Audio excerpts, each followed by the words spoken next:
Have you calculated how much is indefinite leave to remain for a family of 7? It go shock you.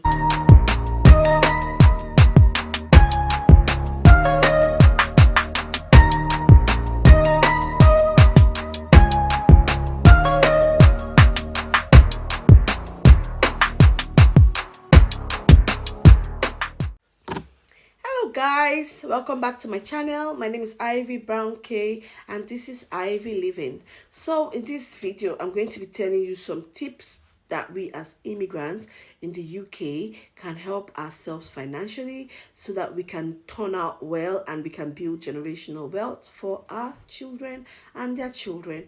Okay guys, so if this is something you're interested in, please click the like button, watch this video to the end because I'll be giving you germs, and guys, consider subscribing to my channel, okay?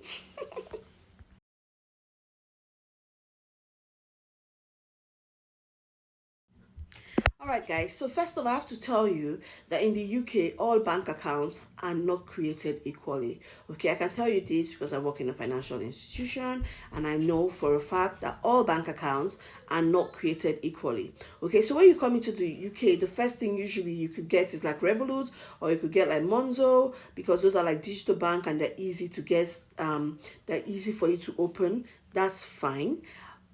When you've settled down in the UK, then you need to go and look for the options. What accounts are actually going to give you interest? Because some accounts would not give you any interest rates. Some accounts are just for you to put your money there. You're not getting any interest on it, and you think you are, but you're not. So you need to go and pursue, find out, do some research to find out where you can actually get better interest, and then that's where you put in your savings, so that you don't just feel like, oh, I have a bank account, but it's not adding anything to you. It's not adding any value to your money. Okay, so make sure that you have the right bank account and then you're getting value for that money. Okay, so that is my very first tip. Okay, right, so the next tip is to make a detailed budget. Track your income and create a really good budget. Okay, so now especially if you have a family, a lot of times you feel like, oh, okay, I'll just buy this and buy that. It really tallies up. All the little trip I go to Co-op, because we have a Co-op very close to my house. I'm like, Co-op. I'll go £10, £19, £12. At the end of the month, if I go and check my account, I'm like, look at the amount of money I spent in Co-op. You'll be shocked. Okay, so you need to have a budget and try to stick to it. It might be difficult because, well, nobody taught us how to make budgets today, but now we have to educate ourselves and we have to educate our children on how to make a budget and how to stick to it so that you can have financial goals and you can actually meet those financial goals. When you've made a budget, first thing first is the savings. That should be the first part of your budget. Okay, when your money comes in, the first thing that goes out, your savings before your expenses. Believe me, because you might feel like, oh, don't worry, at the end of the month you won't have anything. You will not have anything. You will be surprised. You'll be wondering, how did I spend £2,500 in a month? How did I spend £4,000 in a month? You'll be worried because you will see that your money is not growing. That your £1,000 you've managed to save is just £1,000 for the past 6 months. So guys, you need to learn how to budget and track your money, track your income, track your expenses. That way, you know exactly what's happening to your money and you know where the money is going. Okay? All right? Right, so the next one is to automate your savings, okay, and build up your emergency fund. So automate your savings. Good thing is a lot of banks, the app would help you. Like with my Monzo, there's something called split salary. So if I get a huge amount of money, just automatically tells me split salary. So you can split it into the different pots for like your direct debit, the things for the house, or your grocery shopping and all that, and then that's good. And then you can also automate your saving. So immediately money comes into your account, it already takes £250 into whatever accounts where you get the better interest rates, and then you know that's there. Out of sight is out of mind. So when you have that savings account, if it's even good, don't have the app. Don't have the app. Just so every month you say, oh, this is the family right now. We are saving every month. We are saving £1,000. That £1,000 just disappears, and you don't even know it exists. That's the best way to save, guys.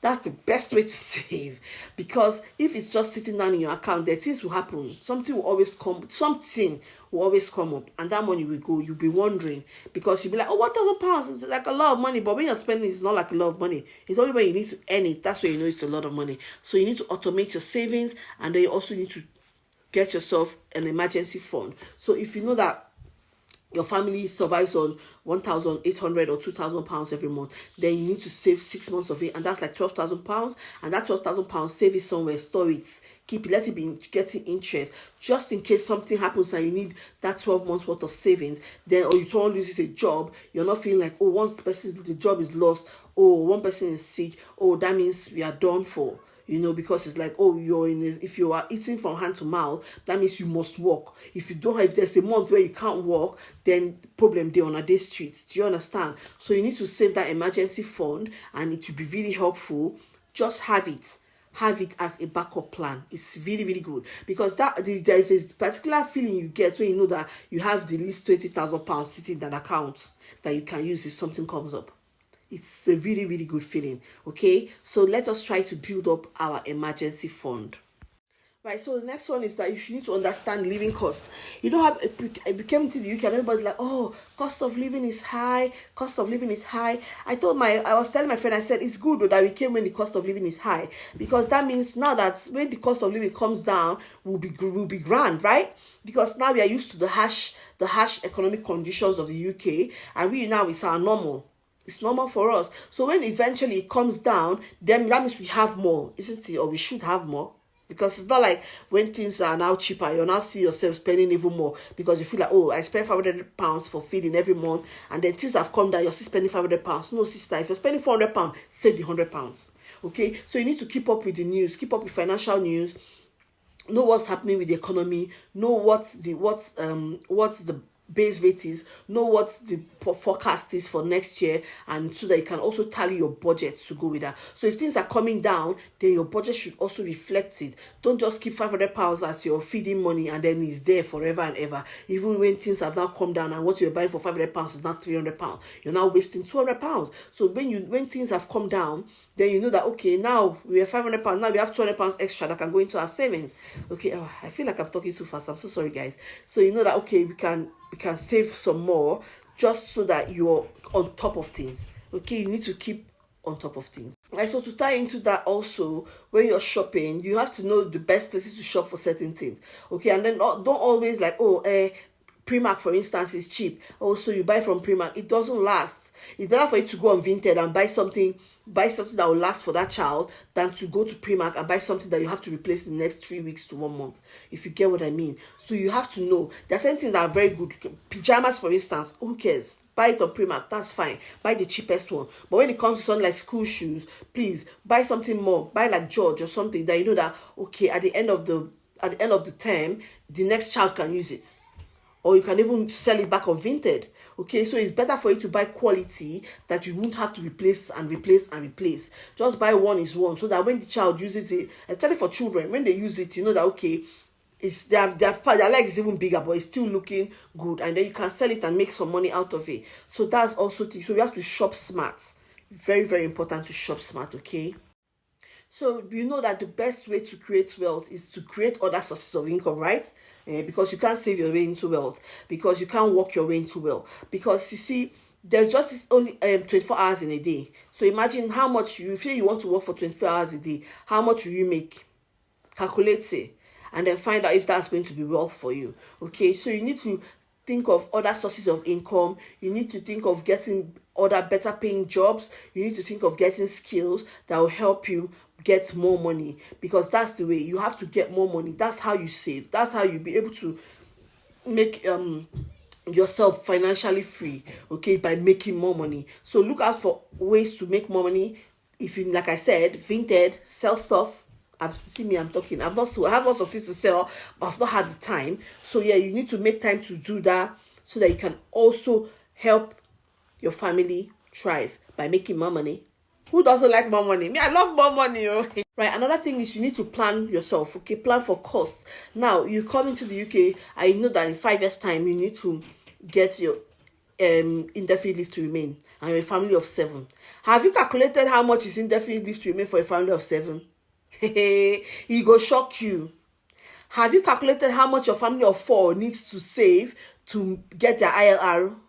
You don't want to be met unawares. Now, imagine that your family needs £20,000 to get their ILR. That is not for any other thing, just for the ILR, right? Now, you have to now think, how much you need to save a month to get that money? Can you save that amount in a month?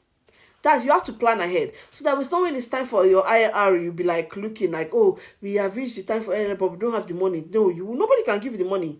Okay? So you need to plan ahead and be saving that money so that when the time comes, you have it. It won't be a situation of you finally live the 5 years and then now it's time to get that IRR, but you don't have the money. So you need to plan ahead, guys. You really need to plan ahead. Right. Another one is you need to monitor your credit score. Okay. A lot of people, like, we don't, in Nigeria, we don't have credit score. Wait to consign us because we're not a credit economy. We're not living on credit, right? But in this country, credit score is very important. So you need to monitor your credit score. You need to build up your credit score. What this does for you is, when eventually you need to get a mortgage, you're not going to be getting the most exorbitant prices out there, and then you're not going to have to look for special mortgage advisors that deal on like people that have very bad credit scores. Okay, so monitor your credit scores. If you have a contract, don't miss any payments. Those are the things that will affect your credit score, because then they know that you're not doing well with your finances.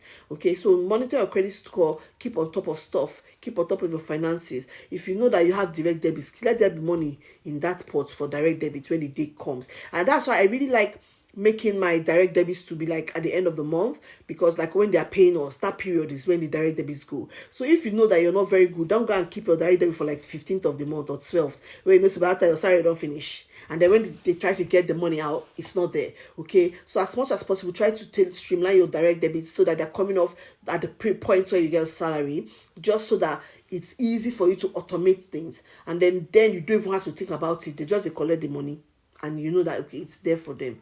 Okay, so yes, that's another tip. So this other one is people that like to keep up with the Joneses.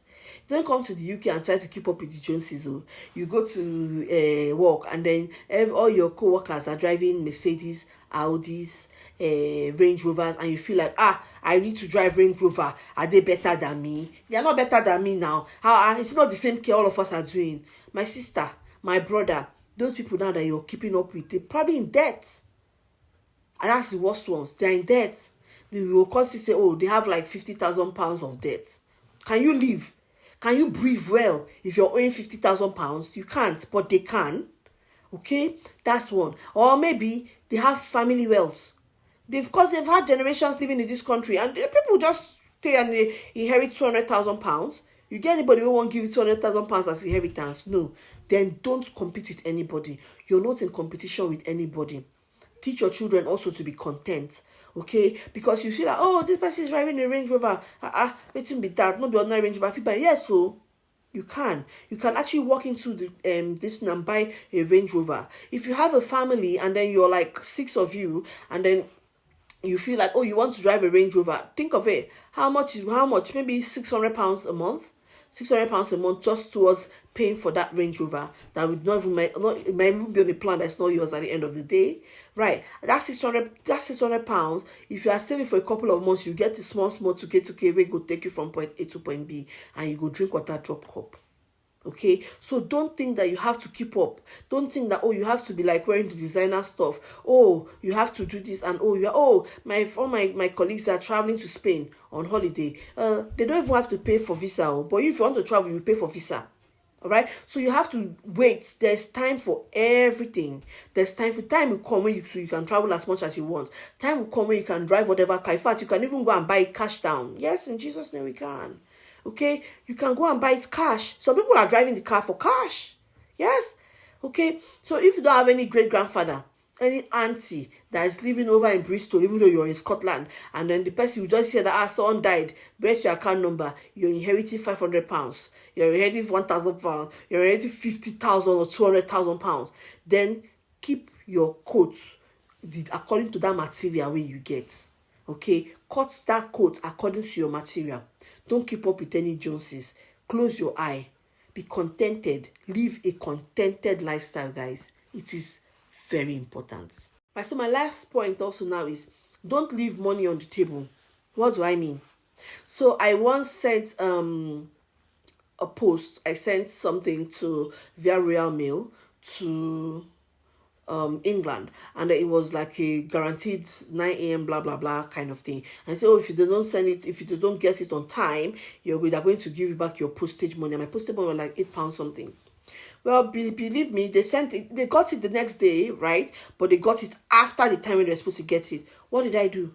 I went immediately and I claimed back my money, and I got a check a few days later in the post. That's my £8 back.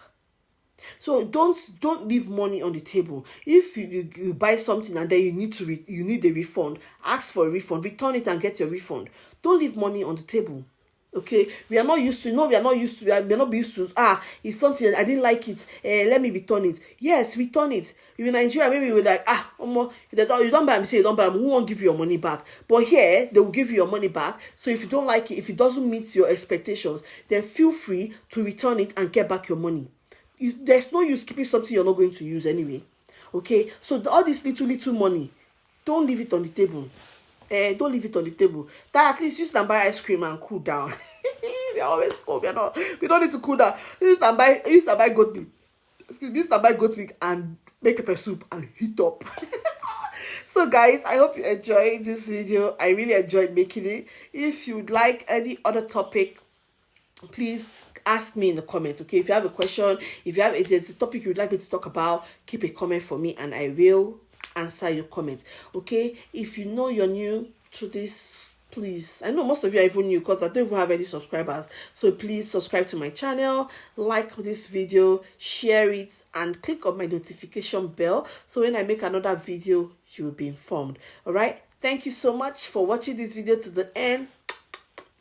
Thank you, I really appreciate you. This is Ivy from Ivy Living. Bye.